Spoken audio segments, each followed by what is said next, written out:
I want to be able to study abroad.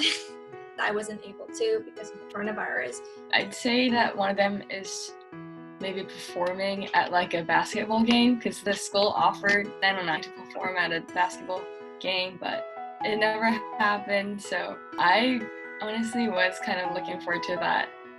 I really wanted to walk through the citrus fields, try some of the citrus. I went there once and I only got to go there for a few minutes. I really wanted to just be able to get like a full tour and walk through all the citrus fields and try the fruit. I think probably go to Creat'R a lot more and just interact with like even the students that are there a lot. They're always super eager to kind of help teach, show the new students coming in. So I think take more advantage of that and like get to know them as well. Well, I feel like I have a couple, but one of them that definitely like stands out to me is getting a 4.0. As cliche as that might sound, I was always so close and never got it. This quarter I still have a chance, I'm still rooting for myself.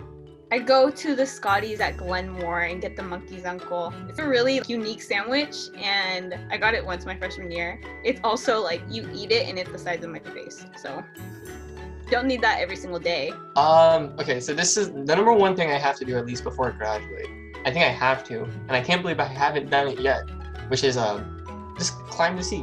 I've honestly done so many things around campus that I genuinely don't regret like not having to do anything, but if I could go back, I would go to Spring Splash again. I actually never went to Spring Splash. So I worked block party as an EMT. I told my boss, all right, Spring Splash, I'm not gonna be working, I'm gonna be out there. And I was like 2020, like I'm graduating, this is gonna be awesome. And yeah, and then I couldn't even go. And I was like, I should have went when I had a chance.